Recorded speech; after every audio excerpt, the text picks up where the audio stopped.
আজকে আপনাদের সাথে আলোচনা করার বিষয়টা হচ্ছে যে প্রথমবার শারীরিক মিলন বা সহবাসের ক্ষেত্রে স্বামী-স্ত্রীর ক্ষেত্রে আমাদের করণীয় কী? বা এই ব্যাপারটাকে আমরা কিভাবে হ্যান্ডেল করতে পারি? বিয়ে বা যেটাকে আমরা বলি সামাজিক বন্ধন, এই বিয়ে ব্যাপারটার মাধ্যমে ২ জন মানুষ স্বামী বা স্ত্রী হিসাবে সমাজে স্বীকৃত হন এবং তারা ইসলামেও কিন্তু একটা বিশেষ ধরনের পারস্পরিক বন্ধনে আবদ্ধ হন। অতএব তাদের পারস্পরিক মেলামেশায় সেটা আপনার শারীরিক হতে পারে, মানসিক হতে পারে, সেটা সামাজিক দিক থেকে, ইসলামের দিক থেকে কোনোভাবেই কোনো বাধা নেই। কিন্তু ১ম বার যখন স্বামী-স্ত্রী ২ জন একসাথে শারীরিক সম্পর্কে আবদ্ধ হন, তখন দেখা যায় তাদের মধ্যে অনেকটাই জড়তা কাজ করে, একটা ভয় কাজ করে। অনেকে চিন্তা করতে পারেন যে আমার ব্যথা হতে পারে, আমি হয়তো কি একটা ভয়ঙ্কর পরিস্থিতির মধ্যে পড়তে যাচ্ছি, একটা জড়তা কাজ করতে পারে, কিভাবে অ্যাপ্রোচ করব আমি তাকে। এই ব্যাপারগুলো থেকে যদি আমরা একটু চিন্তা করে নেই, এই ব্যাপারটা হয়তো আমাদের লাইফের জন্য একটু ইজি হয়ে যেতে পারে। আমি যখন ১ম বার আমার স্বামী-স্ত্রী যখন ২ জন একজন আরেকজনের সাথে ১ম বার আপনার একই ঘরে, একই ছাদের নিচে একটা রুমের মধ্যে আবদ্ধ হবেন, তখন ১ম যেটা করতে হবে, ইসলামের দিক থেকেও যেটা আমরা বলি যে বিয়ের ১ম রাতে আপনি যখন একে অপরের সাথে ফিজিক্যাল ইন্টিমেসিতে যাবেন, তার আগে অবশ্যই লেখা আছে পরিপূর্ণভাবে যে আপনার একটা দোয়া পড়ে নিন।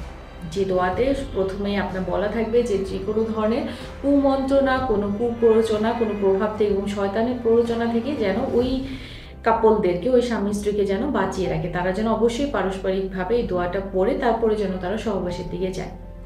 ১ম বার যেটা করতে হবে, ২ জনকে একে অপরের অনুমতি নিতে হবে। একজন আরেকজনের চাহিদাটাকে প্রাধান্য দিতে হবে। আরেকজন যে ভয় পাচ্ছে বা তাকে একটু মানসিকভাবে আশ্বস্ত করতে হবে।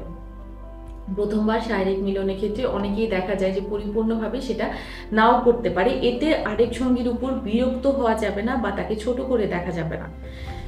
সেক্ষেত্রে আপনার আরেকজনকে সাপোর্ট দিতে হবে। যে ব্যাপারটা হয়তো ১ম বার এটাতে কোনো একটা ভুল হলেও হতে পারে। অনেকের ক্ষেত্রে দেখা যাবে যে ১ম শারীরিক মিলনের ফলে নারীদের কিছুটা হলেও রক্তপাত হয়। যদি আপনার হাইমেনের পাতলা পর্দাটা ফেটে গিয়ে থাকে, সেক্ষেত্রে ১ম বারের মতো তাহলে দেখা যায় রক্তপাত হয়। অনেকে এতে আতঙ্কিত হয়ে যায় এবং পরবর্তীকালে আবার ফিজিক্যাল রিলেশন করতে আপনার ভয় পায়। সেক্ষেত্রে চিন্তা করতে হবে যে না, যেহেতু এটা ১ম বার এরকম আপনার হচ্ছে, আমি আমার সঙ্গীকে, আমি আমার স্ত্রীকে কিছুটা হলেও আশ্বস্ত করব। এতে সে পরবর্তীকালে এতে ২ জনের মধ্যে আপনার শারীরিক সম্পর্কে আরেকটু হলেও আপনার শ্রদ্ধাবোধ তৈরি করবে এবং একে অপরের পারস্পরিক বন্ধনটা দৃঢ় হয়ে আসবে।